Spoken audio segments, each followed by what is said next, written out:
Bueno, buenos días para todos los que no he saludado todavía.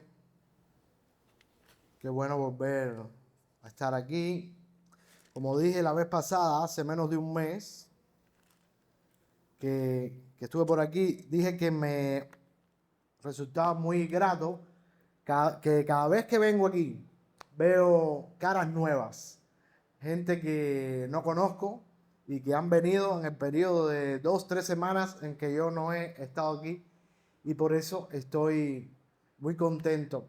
Entendemos que Dios está haciendo una obra aquí en Jesús María y en los barrios aledaños, y está trayendo eh, personas de todos lados para esta iglesia. Es una bendición y le pedimos a Dios que siga obrando en la ciudad y salvando a los pecadores. Estamos estudiando la carta del apóstol Pablo a los Gálatas, como ya saben, y esta vez estamos en el capítulo 3 ya, a la altura del versículo 15. Así que busquen en su Biblia ahí, Gálatas, capítulo 3, a partir del versículo 15, y vamos a estar completando todo lo que queda del capítulo. A partir del versículo 15, Gálatas 3, 15. No lo voy a leer todo ahora porque es un pasaje muy largo, lo vamos a estar leyendo juntos a lo largo del sermón, pero antes vamos a orar. Padre, una vez más venimos delante de ti, te damos las gracias por la oportunidad de llegar a un domingo más, reunirnos como iglesia para escuchar tu palabra y para tener un encuentro con Jesucristo.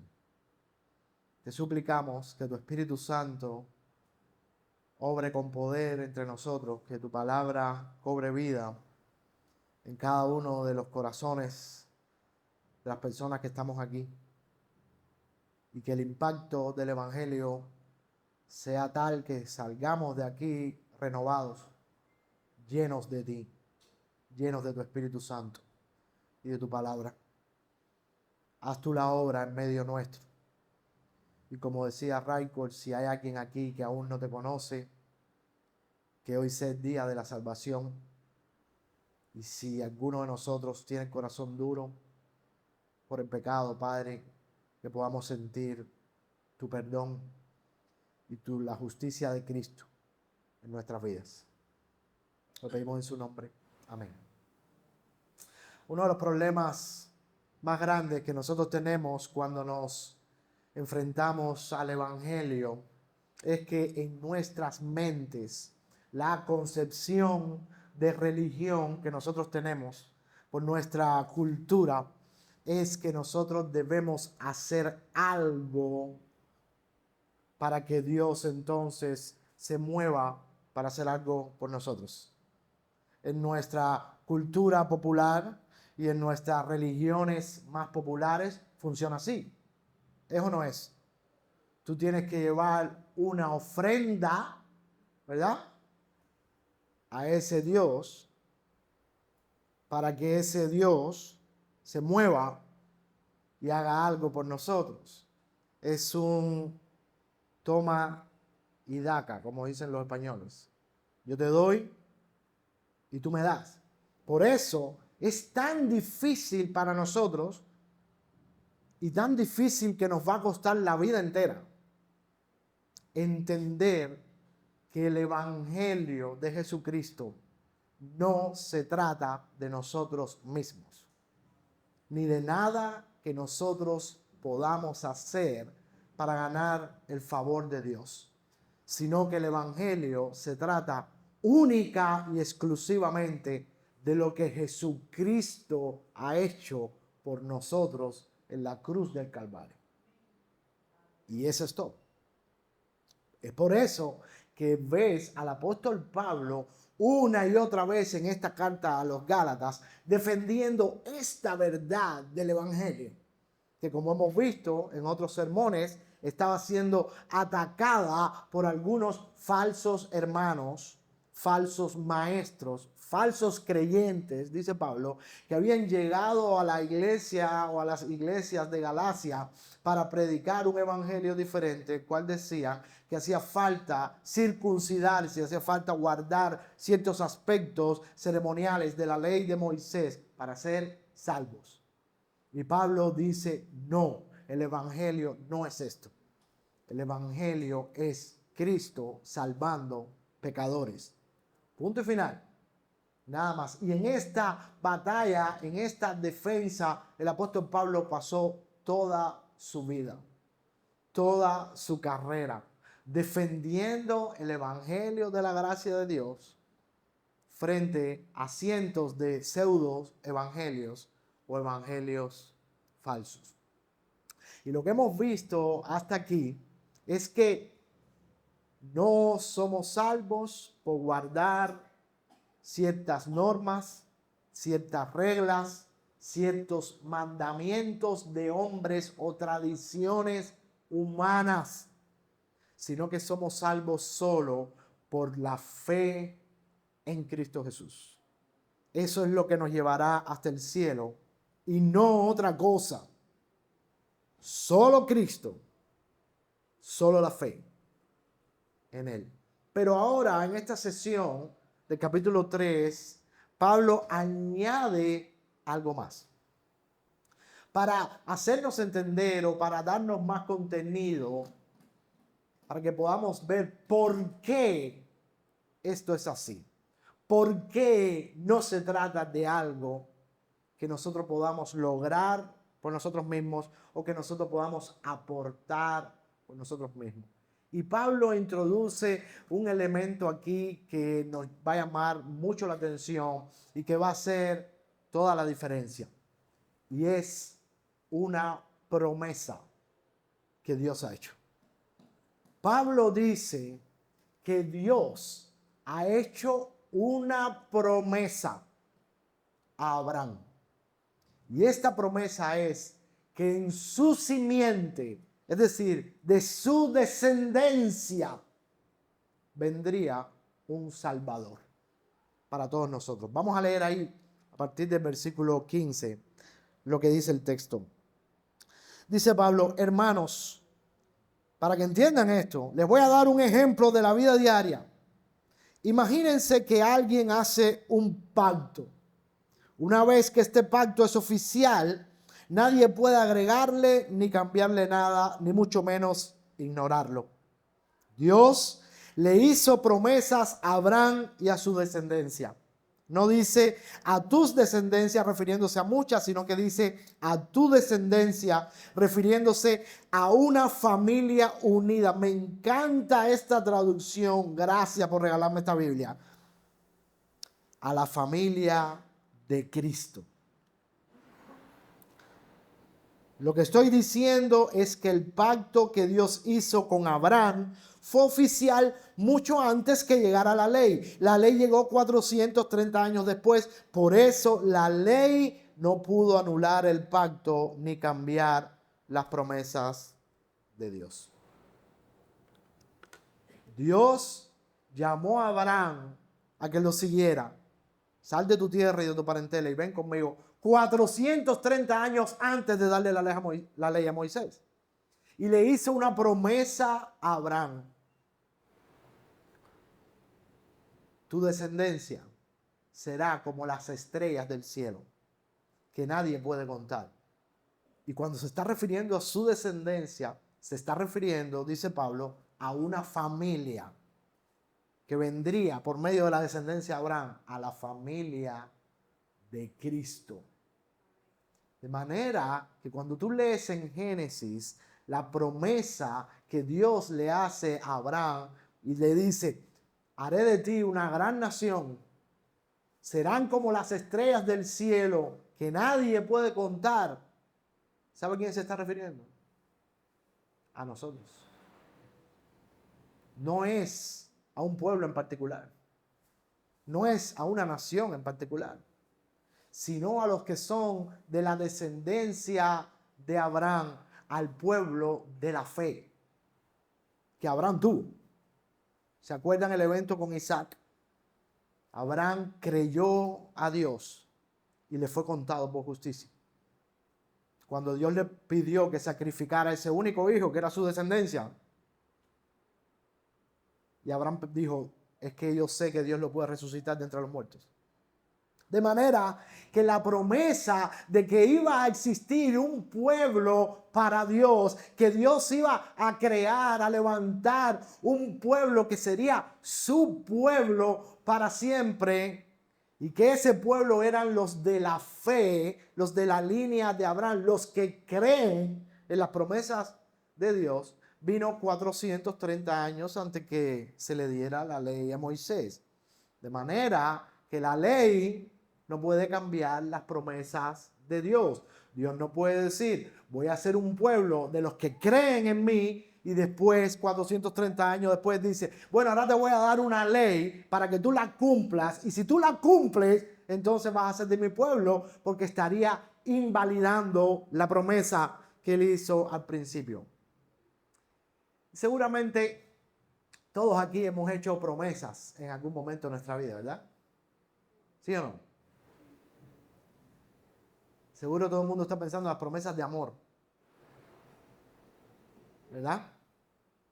Con aquel hombre o aquella mujer que una vez nos encontramos y revolotearon maripositas dentro de nuestro estómago y prometimos, yo te voy a amar toda la vida, te voy a cuidar, te voy a bla, bla, bla, bla, bla, te voy a querer, te voy a respetar, yo siempre.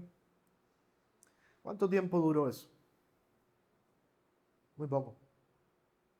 En el primer problema, en la primera crisis, en el primer conflicto, decimos como Adán le dijo a Dios, la mujer que me diste por esposa me llevó a hacer esto. Y sentimos vergüenza, como nuestros primeros padres, uno de otro. Y la promesa se acabó. Y cuando las cosas se ponen más tensas todavía y más difíciles todavía, la promesa que nos hicimos en el altar se anula en la notaría más cercana. Con el divorcio. Y chuculum, se acabaron las promesas. Pero, esto sucede cuando las promesas son hechas por dos personas. Yo te voy a amar y te voy a respetar y te voy a cuidar. Y yo también te voy a amar y te voy a respetar y te voy a cuidar. Pero nuestras promesas, a diferencia de las promesas de Dios, dependen de lo que el otro hace. ¿Sí o no? Yo te voy a amar si tú me amas. ¿Verdad? Eso es de seres humanos. Nosotros actuamos con los demás en dependencia de lo que los demás hagan con nosotros. Yo te voy a amar si tú me amas. Yo te voy a ser fiel si tú me eres fiel. Yo te voy a cuidar si tú me cuidas. Y si alguno de los dos incumple esas promesas, pues el otro está libre para dejarlo. Pero en el caso de Dios no sucedió así.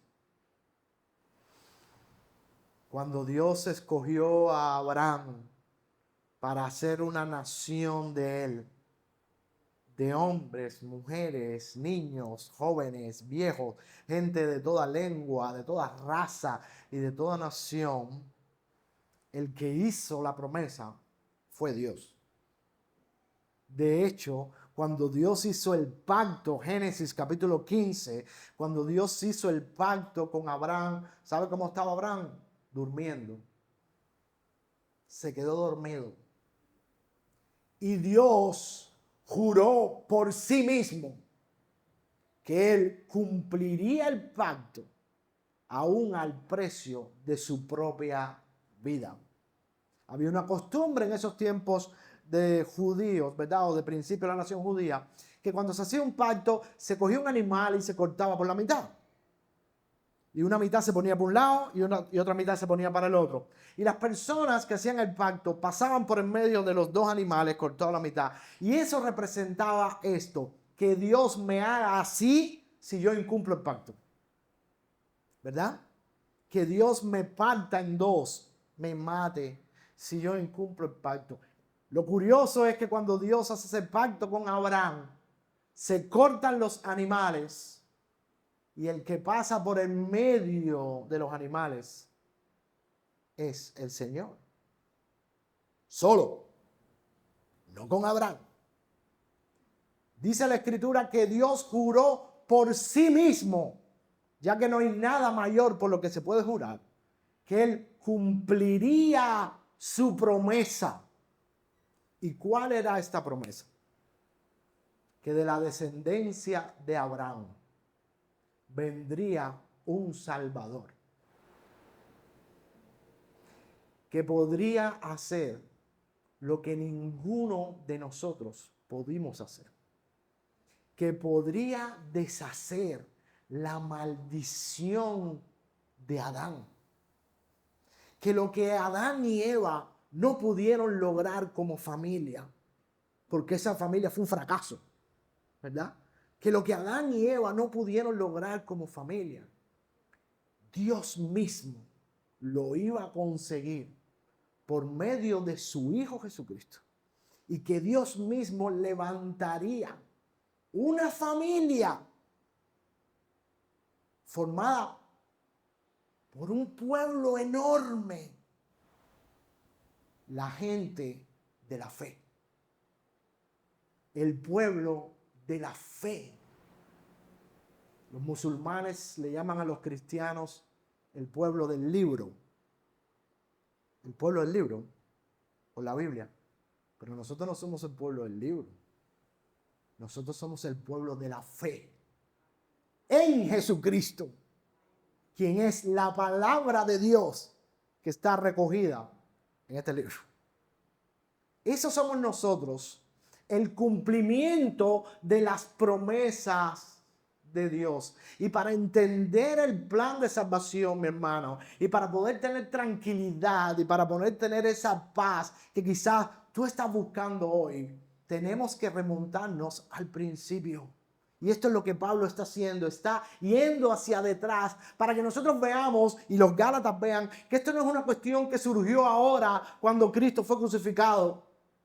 Que esto es una cuestión que está en el corazón de Dios desde el principio de la creación del mundo. Cuando Dios creó al mundo, el último día que hizo, un hombre y una mujer, para hacer ¿qué? Una gran familia. Y ese hombre y esa mujer tuvieron dos hijos, Abel y Caín. ¿Y cómo fue el inicio de esa familia? Caín mató a Abel. Pero Dios dio otro hijo a Eva. Dios dio otro hijo a Eva como prueba de que de esa descendencia vendría la salvación para esa maldición. De manera que nuestra fe no es algo nuevo. El plan de salvación no es algo que los cristianos inventaron, sino que es algo que está en el corazón de Dios desde la misma creación. Y para ser parte de esta familia de Dios, solo se requiere algo: poner nuestra fe en Jesucristo. Y cuando decimos poner la fe en Jesucristo, hay muchas personas nuevas aquí, yo no sé de dónde salieron. Por si no te lo han dicho, poner la fe en Jesucristo significa que tú creas que Cristo hizo todo lo necesario en la cruz del Calvario para que tú y yo tengamos entrada directa a la familia de Dios. Para que nos sintamos seguros, para que nos sintamos tranquilos. El otro día hice una anécdota sobre Abigail y la he repensado y la voy a hacer de nuevo con otro enfoque. Abigail es nuestra hija. Tiene 6 años. Y Abigail ha comenzado hace un tiempo a preguntar casi todas las noches cómo me he portado hoy. Y ustedes conocen a Abigail. Y hay como 3 respuestas. Una mal, otra regular y otra bien. Cuando le dicen mal, Abigail termina destruida la noche. Cuando le dicen regular, más o menos, cuando le dicen bien, es terrible. Lo que pasa con Abigail, que ella está buscando la aceptación de sus padres, la aceptación de su familia en base a lo que ella ha hecho, a lo que ella ha cumplido. Si se ha portado bien o mal, se siente parte de la familia o no. Lo que Abigail no entiende todavía es que se porte como se porte, ella siempre será hija. No importa lo que haga.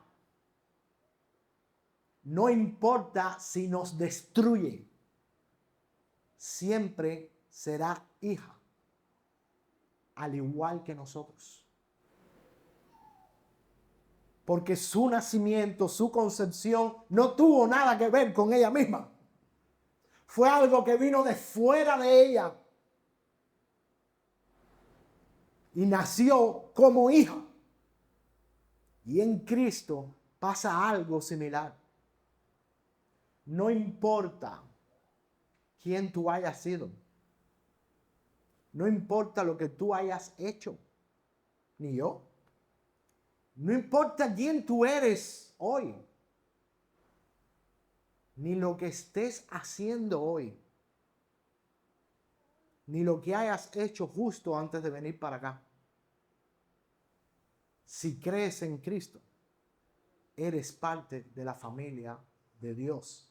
Y nunca jamás estarás fuera de ella. Porque Dios mismo lo prometió y lo juró por su vida. Ayer le contaba a Yuni que vi finalmente la película La Revolución de Jesús. Traten de ver esa película. Es el testimonio de lo sucedido en los Estados Unidos, finales de los 60, principios de los 70, con el movimiento hippie y todos los hippies que se convirtieron a Jesucristo. Un movimiento que se considera por los estudiosos el avivamiento más grande que ha vivido los Estados Unidos de América. Increíble que fuera con los hippies, con las personas menos adecuadas de los Estados Unidos de América para que hubiera el avivamiento más grande, pero Dios obra así, con los menos adecuados. Y en una escena de la película, en una reunión muy grande que ellos estaban teniendo, había un avivamiento. El predicador, que era un hippie convertido, decía esto mismo: no importa cómo tú estés hoy. No se trata de lo que tú hayas hecho hoy antes de venir aquí. Porque como bien dicen los americanos, el cristianismo is not about me. No se trata de mí.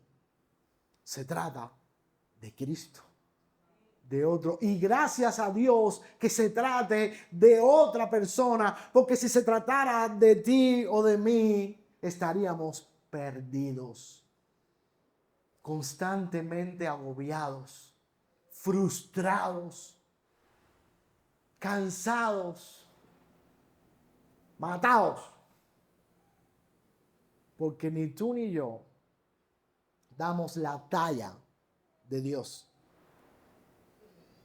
Solo Cristo. Solo Cristo. Entonces, podría surgir la pregunta: ¿para qué sirve la ley de Dios? ¿Para qué sirve si todo es una obra de Dios y todo es por gracia y todo es por fe? Entonces, ¿para qué sirve la ley de Dios? Bueno, vamos a ver que dice Pablo, para qué fue puesta la ley de Dios. Versículo 19, entonces, ¿para qué se hizo la ley? Escucha esto y márcalo para cada vez que intentes ganarte la salvación por ti mismo, leas este versículo. Dice, la ley fue dada para mostrar las maldades que hace la gente contra la voluntad de Dios. La ley era válida hasta el momento en que llegara aquella descendencia que iba a recibir la promesa. Los ángeles le dieron la ley a Moisés, quien sirvió de mediador. Sin embargo, la obra de Moisés como mediador no resultó en una sola familia, aunque Dios es solo uno. ¿Para qué sirvió la ley? Dice que para mostrar nuestras maldades. La ley sirve para saber lo que está mal y lo que está bien, y para que te des cuenta que tu tendencia es al mal. La ley es para cuando tú quieras hacer lo malo, sepas que está mal. Y yo añadiría que la ley nos es dada para que nos demos cuenta que necesitamos un Salvador. Cuando yo me enfrento a la ley de Dios, cuando yo me enfrento a los 10 mandamientos, sería muy necio si yo digo que yo puedo cumplir eso, o que yo vivo según esa norma, según ese estándar.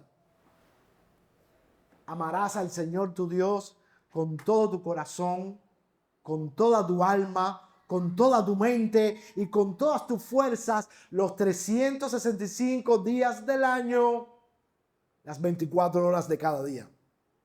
Tú puedes hacer eso. Yo me he encontrado con gente locos que dicen, sí, yo.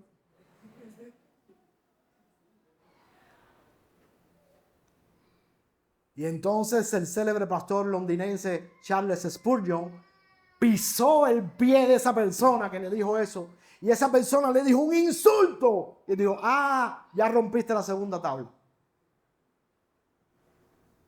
Tú puedes amar a Dios con todo tu corazón, con todo tu alma, con toda tu mente, pero yo te he pisado y tú me has insultado. Y eso es no amar a mi prójimo como a mí mismo.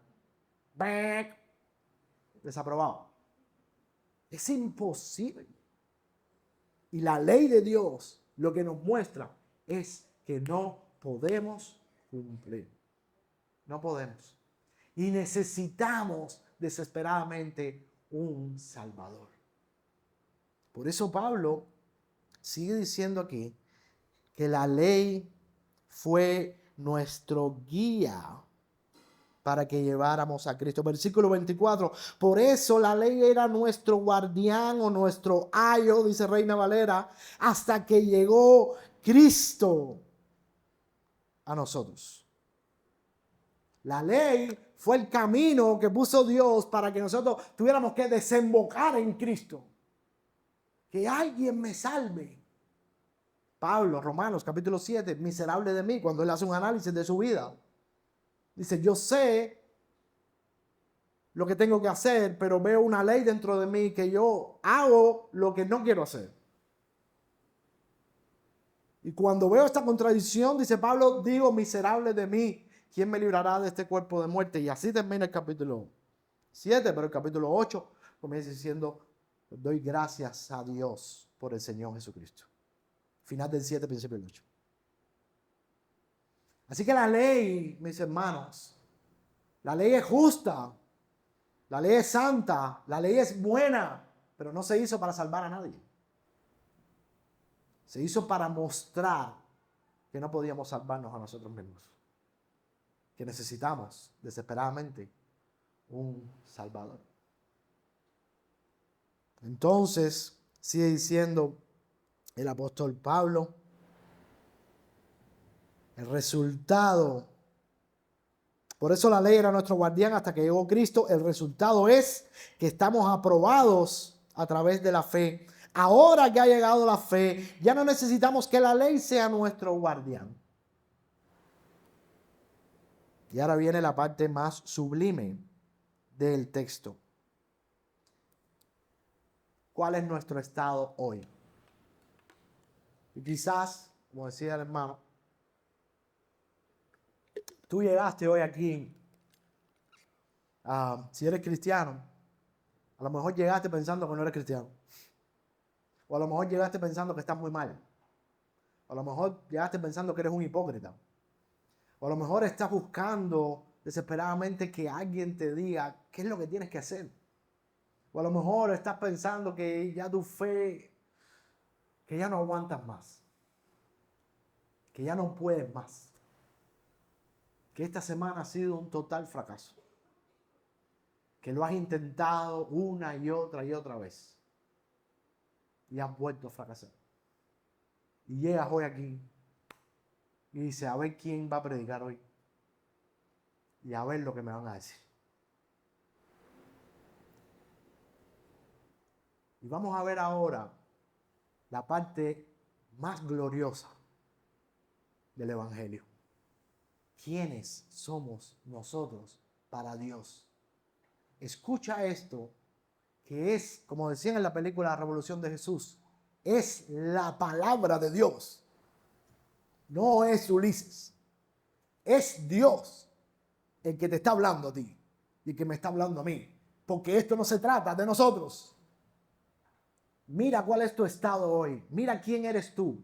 Mira, esta definición es la definición celestial que Dios te está dando hoy a ti, que estás atribulado, que estás cansado, que estás perdido y que no sabes qué vas a hacer con tu vida hoy. Tanto si eres cristiano como si no eres, hay esperanza. Mira esto. Dice, todos ustedes son hijos de Dios por la fe en Jesucristo. Todos los que han creído en Jesucristo son hijos de Dios, como Abigail es hija de nosotros. Y punto final. Porque ustedes fueron bautizados en Cristo y ahora están revestidos de Él.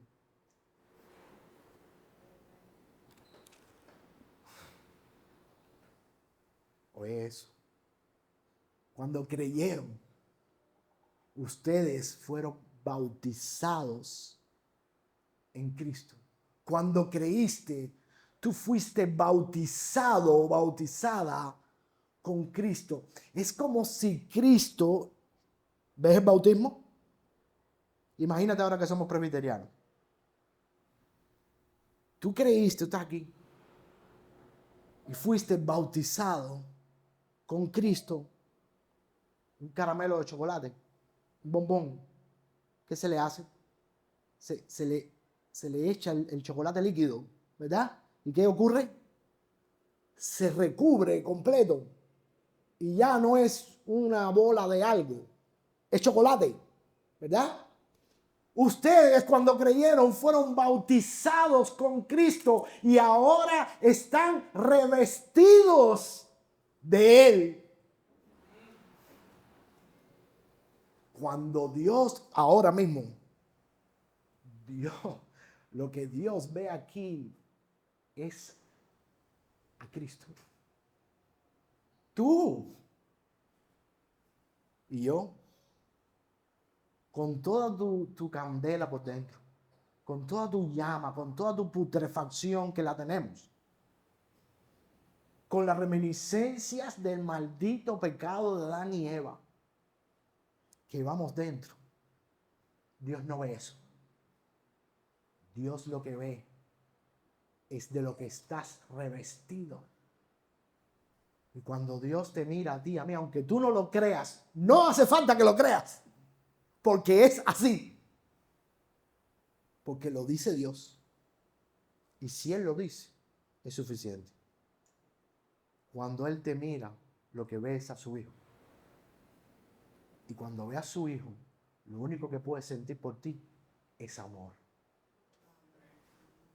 Dios no te odia. Dios no está bravo contigo. Habían unos pullovers que debían volver a imprimirse de nuevo. Finales de los 80, un congreso. Sonríe. Jesús te ama. Como se ha criticado eso, pero es que Jesús te ama. Porque si no nos amara, nadie podría estar delante de su presencia. Entonces nosotros estamos revestidos de Jesucristo porque fuimos bautizados en Él. Y dice, todos son uno en Jesucristo. No importa si son judíos o no, esclavos o libres, hombres o mujeres. Todos somos uno. Dios no hace diferencias. En otro lugar vimos que Dios no tiene favoritos. Para Dios no le importa si eres de La Habana o de Holguín, si eres blanco o negro, si eres cubano o extranjero, si eres hombre o mujer. La fe nos hace unos. Eso es inclusividad. Nuestro Dios es inclusivo. En ese sentido. Por la fe nos hemos convertido en un solo pueblo y por eso podemos ser familia, aunque seamos de diferentes colores. Cristo nos ha hecho una sola cosa y no depende de ti. Eso es lo mejor. Así que, para terminar, si ustedes pertenecen a Cristo, también son la descendencia de Abraham. Y si son la descendencia de Abraham, también son herederos de las promesas que Dios les hizo a él. Y la promesa es que seríamos parte de una gran familia, unida, aglutinada por un Salvador que dio su vida en la cruz por nosotros. Y del mismo modo que en el desierto, cuando Israel caminaba buscando la tierra prometida y pecaron, solo con mirar el estandarte que Moisés levantaba, la serpiente de bronce que Moisés levantaba, solo con mirarla, ellos eran sanados y salvados. Porque como Moisés levantó la serpiente en el desierto, así es necesario que el Hijo de Dios sea levantado para que todo aquel que crea en Él no se pierda, sino que tenga vida eterna. Como bien diría el puritano John Owen, lo que sucedió en aquella cruz y lo que representaba esa serpiente para los israelitas no era nada más y nada menos que la muerte de la muerte en la muerte de Cristo. La serpiente antigua, el diablo, Satanás, fue vencido en aquella cruz por nuestro Señor y Salvador Jesucristo. Y si tú crees eso, eres parte de la familia de Dios. Has sido bautizado con Cristo y de Él estás revestido. Vamos a orar. Padre, damos gracias por tu palabra. Damos gracias por tus promesas. Y damos gracias porque tú has sido capaz de cumplirlas en Cristo Jesús. Gracias porque somos parte de tu familia por medio de la fe en Él. Afírmanos en tu verdad. Afírmanos en esa verdad para que creamos en ella y tengamos esperanza de que tú eres nuestro Padre y nunca nos abandonarás. Y si hay alguno aquí que aún no te conoce, toca su corazón para que sea salvo hoy, para que pueda experimentar a Jesucristo. En su nombre oramos. Amén.